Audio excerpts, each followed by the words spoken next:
अस्सलाम वालेकुम। मैं हूं डॉक्टर तकीन जावेद और आज हम बात करने जा रहे हैं प्रेगनेंसी और रोज़ों के हवाले से। अगर आप प्रेग्नेंट हैं तो आप रोज़ा रख सकती हैं या नहीं। किसी भी फीमेल डॉक्टर के क्लिनिक में रोज़ों से पहले ख़ास तौर पर अक्सर ख़वातीन का प्रेगनेंसी के हवाले से ये सवाल होता है कि हम रोज़ा रख सकती हैं या नहीं और ये सेफ होगा कि नहीं हमारे बच्चे के लिए। तो उसके हवाले से आज हम डिटेल से बात करने जा रहे हैं कि किस किस महीने में ख़वातीन रोज़ा रख सकती हैं। सबसे पहले समझने की बात आपके लिए ये है कि हम प्रेगनेंसी को यानी हमल को 3 कैटेगरीज में डिवाइड करते हैं, जिसमें पहले 3 महीने, दरमियान के 3 महीने और आखिर के 3 महीने होते हैं। पहले जो 3 महीने हैं प्रेगनेंसी के, जो फर्स्ट ट्राइमेस्टर जिसको कहा जाता है, ये बहुत ही ज्यादा सेंसिटिव है। सेंसिटिव इस हवाले से है, अक्सर लोग गलती ये करते हैं कि ये समझते हैं कि पहले 3 महीने हैं, अभी तो बच्चे को ज्यादा खुराक की जरूरत नहीं है, अभी तो हमारा वजन इतना ज्यादा नहीं है, तो हम इजीली रोजे रख लेंगे। और ऐसे पेशेंट्स बाद में इस मसले के साथ आते हैं कि जी फीटल पूल नहीं बन रहा, हार्ट बीट नहीं आ रहे बच्चे का, क्या वजह है, ग्रोथ नहीं हो रही, क्या मसला है। तो मसला ये है कि इन 3 महीनों में नौजिया, वॉमिटिंग यानी दिल खराब होना, मतली की शिकायत होना, आपका खाना पीना कम होना, आपका वजन कम होना, ये मसले बहुत ज्यादा होते हैं। जिन लोगों में नहीं होते उनमें कोई प्रॉब्लम भी नहीं होता, लेकिन जिन लोगों में होता है उनमें इतना स्वेयर भी होता है कि उन्हें हर दूसरे तीसरे दिन ड्रिप की जरूरत पड़ जाती है। तो ऐसा भी होता है, इसलिए मैं स्ट्रिक्टली एडवाइस करती हूँ कि जो पहले 3 महीने हैं वो आप प्लीज, अगर आपका खाना पीना 100% ठीक नहीं है और आपको किसी भी स्मेल से एलर्जी होती है, आपका दिल मतलाता है, आप उतना खाना नहीं खा पा रहे जितना आप पहले खाते थे, तो प्लीज प्लीज रोजा ना रखें। क्योंकि बाद में आपने फिर इन प्रॉब्लम्स के साथ आना है कि बच्चे की ग्रोथ नहीं हो रही, बच्चे की दिल की धड़कन क्यों नहीं आ रही डॉक्टर साहबा, ये मसले हो रहे हैं। तो काइंडली इस चीज को अवॉइड करें, चाहे अभी आपको खुराक की आपके ख्याल में जरूरत नहीं है।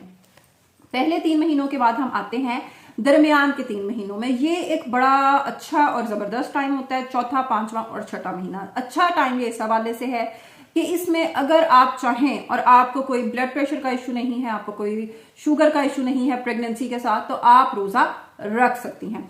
और इसके साथ आपने एहतियात ये करनी है कि अगर आप अपना जो सहरी से मतलब आपका जो अफ्तारी से सहरी का टाइम है, उसमें अगर आप अपनी हाइड्रेशन बेहतर रख लेती हैं, यानी आपका जो 4 से 6 लीटर पानी का इंटेक है दिन के अंदर, आप उसको पूरा कर लेती हैं, तो फिर आप रोजा रख सकती हैं।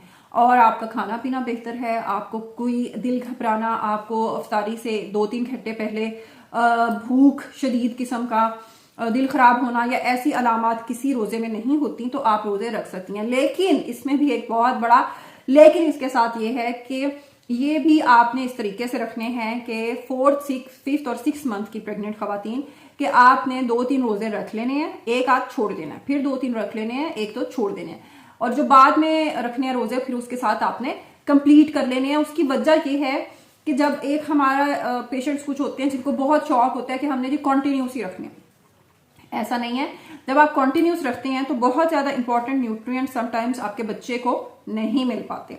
तो आप बेशक घर वालों के साथ उठें, सहरी करें, अफ्तारी करें, लेकिन बीच में दिन में 2-3 बार कुछ खाएं जरूर जब आप बीच में रोजा स्किप कर रही हैं एक आध दिन का, क्योंकि उससे बच्चे को मसले मसाइल हो सकते हैं।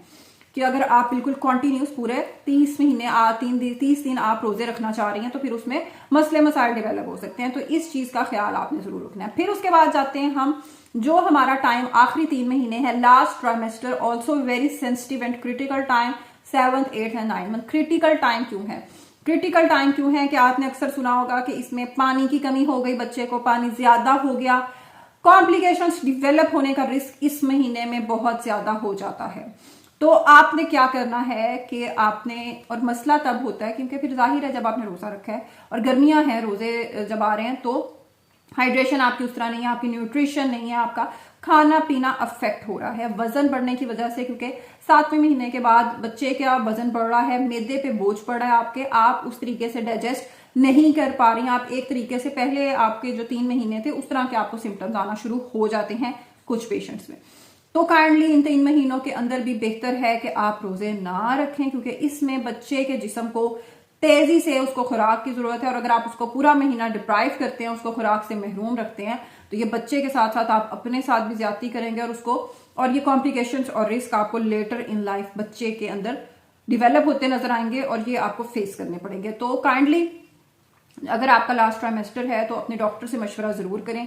अगर आप चाहें तो हफ्ते में एक आध रोजा रख सकती हैं, इससे ज्यादा अगर आप रखेंगे तो आपके लिए भी प्रॉब्लम्स होंगे और बच्चे के लिए भी प्रॉब्लम्स होंगे। तो ये एक बहुत ही इजी सा मैंने कम्पैक्ट सा बताया है। इसमें अगर आपको अपने पर्सनल उसके हवाले से क्वेश्चन करना चाहते हैं तो काइंडली जरूर लिखें, और अपना जो गायनोकोलॉजिस्ट है, आपका जो फिजिशियन है, उससे भी आप कांटेक्ट में रहें अगर आप इसके हवाले से देखना चाहते हैं कि आपकी, क्योंकि आपकी जो पर्सनल हिस्ट्री है वो आपके अपने गायनोकोलॉजिस्ट को ही पता है, क्योंकि हर पेशेंट की कुछ कॉम्प्लिकेशन, कुछ रिस्क हो सकते हैं।